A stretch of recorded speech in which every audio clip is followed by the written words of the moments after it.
हिंद दोस्तों, स्वागत है आपका डेली डिफेंस न्यूज के एपिसोड 22 में, जहां हम लाते हैं इंडिया और दुनिया भर से डिफेंस, डिप्लोमेसी और स्ट्रेटेजिक अफेयर्स के सबसे बड़े अपडेट्स। तो चलिए शुरू करते हैं आज का मिशन। सिडनी में डिफेंस मिनिस्टर राजनाथ सिंह ने India Australia defence industry round table में दोनों देशों के बीच बढ़ती स्ट्रेटेजिक पार्टनरशिप को हाईलाइट किया। उन्होंने कहा कि ये रिश्ता अब एक कॉम्प्रिहेंसिव स्ट्रेटेजिक पार्टनरशिप बन चुका है, जिसमें डेमोक्रेसी, ट्रस्ट और शेयर्ड विजन का स्ट्रॉन्ग बेस है। राजनाथ सिंह ने बताया कि इंडिया और ऑस्ट्रेलिया अब डिफेंस मैन्युफैक्चरिंग, टेक्नोलॉजी और रिसर्च में को डेवलपमेंट और को प्रोडक्शन पर फोकस कर रहे हैं। उन्होंने ऑस्ट्रेलियन फर्म्स इनवाइट किए हैं to collaborate on propulsion tech, autonomous vehicles, flight simulators और एडवांस्ड मटेरियल्स। उन्होंने इंडिया के डिफेंस ग्रोथ पर भी जोर दिया। 1.51 लाख करोड़ का प्रोडक्शन और 23,600 करोड़ के एक्सपोर्ट्स रिकॉर्ड लेवल पर पहुंचे हैं। मेक इन इंडिया और FDI रिफॉर्म्स ने इंडिया को डिफेंस मैन्युफैक्चरिंग का ग्लोबल हब बना दिया है। उन्होंने ये बात कही। ये राउंड टेबल दोनों नेशंस के लिए एक नया चैप्टर ओपन करता है, जहां पार्टनरशिप सिर्फ दोस्ती नहीं, फ्यूचर सिक्योरिटी और इनोवेशन की गारंटी है। एक बड़ी फॉरेन पॉलिसी डेवलपमेंट में इंडिया ने अफगानिस्तान के साथ अपने फुल डिप्लोमेटिक रिलेशंस को रिस्टोर कर लिया है और काबुल में अपने मिशन को अपग्रेड करके ऑफिशियल एम्बेसी बना दिया है। External affair minister S Jaishankar ने यह announcement Afghan foreign minister Amir Khan Muttaqi के साथ मीटिंग के बाद की, जहां दोनों देशों ने ह्यूमैनिटेरियन एड, काउंटर टेररिज्म और रीजनल स्टेबिलिटी पर बात की। इस मूव के बाद अब इंडिया काबुल में कंस्यूलर सर्विसेज,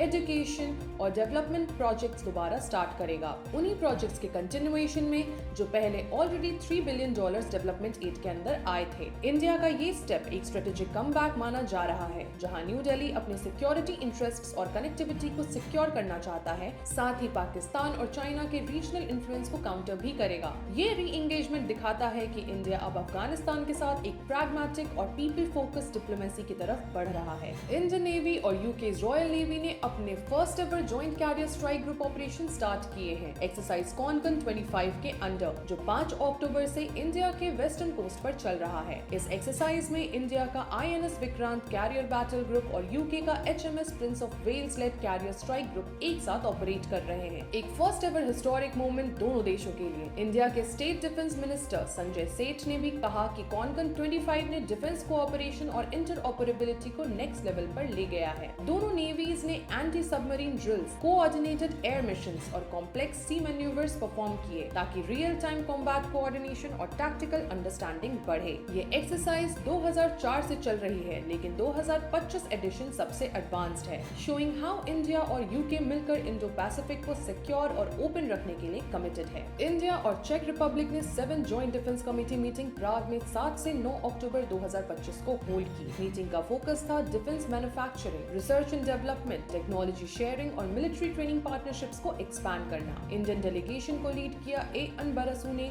और चेक साइड की तरफ थी राडका कोंडरलोवा। साथ ही इंडिया चेक डिफेंस इंडस्ट्री सेमिनार भी हुआ, जहां कंपनीज ने मेक इन इंडिया और आत्मनिर्भर भारत इनिशिएटिव्स के अंडर कोलैबोरेशन अपॉर्चुनिटीज को एक्सप्लोर किया। चेक companies historically Indian armed forces को इक्विपमेंट और कंपोनेंट सप्लाई करते रहे हैं। अब फोकस है जॉइंट डेवलपमेंट और इनोवेशन पर। डिस्कशंस ने cyber security, CBRN defence, space security जैसे मॉडर्न डोमेन्स को भी कवर किया। ये मिलकर काम करने का इनिशिएटिव इंडिया चेक स्ट्रेटेजिक और इंडस्ट्रियल टाइज को और भी मजबूत बना रहा है। External affairs minister S Jaishankar ने US एम्बेसडर डेजिग्नेट सर्गियो गौर से न्यू दिल्ली में मीटिंग की। डिस्कशंस का फोकस था India US comprehensive global strategic partnership, defence cooperation और रीजनल स्टेबिलिटी पर। गौर रिसेंटली इंडिया आए हैं for a 6-day familiarisation visit. Formally जनवरी 2026 में अपने पोस्ट को अज्यूम करेंगे। फॉरेन सेक्रेटरी विक्रम मिस्री भी मीटिंग में प्रेजेंट थे और टॉक्स को प्रोडक्टिव डिस्क्राइब किया गया है। गौर ने पहले UNGA न्यूयॉर्क में भी जयशंकर से इंटरैक्शन किया था और बायलैटरल स्ट्रेटेजिक पार्टनरशिप को डीपन करने का कमिटमेंट दिया था। ये मीटिंग आ रही है एमिड ट्रेड टेंशंस और रशियन क्रूड टैरिफ्स, लेकिन दोनों साइड्स का फोकस स्ट्रॉन्गर कोऑपरेशन पर है। US ने एम्फसाइज किया कि इंडिया का रोल इंडो पैसिफिक स्टेबिलिटी और ग्लोबल सिक्योरिटी में की रोल प्ले कर रहा है और ट्रेड, डिफेंस और टेक्नोलॉजिकल डोमेन्स में पार्टनरशिप को बूस्ट करेगा।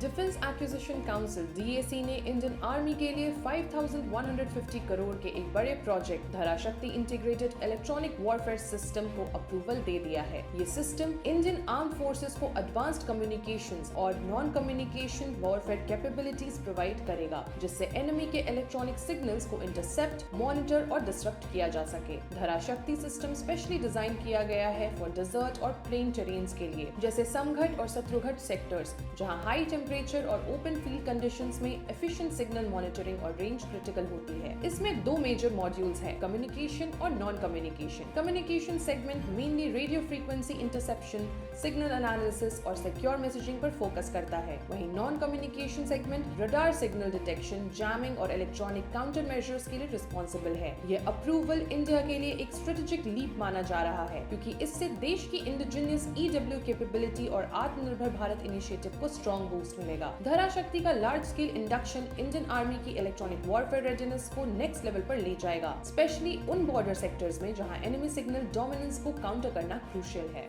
तो ये थे आज के टॉप डिफेंस और स्ट्रेटेजिक अपडेट्स। एक और दिन, एक और कदम इंडिया के आत्मनिर्भर और ग्लोबल पावर बनने के सफर में। अगर आपको ये वीडियो इन्फॉर्मेटिव लगी हो तो लाइक, शेयर और कमेंट जरूर करें और चैनल को सब्सक्राइब करें ताकि आपको मिलती रहे हर दिन की लेटेस्ट डिफेंस और जियोपॉलिटिक्स अपडेट्स। इसी के साथ ही मिलते हैं कल एक नए एपिसोड में। टिल देन, जय हिंद, जय भारत।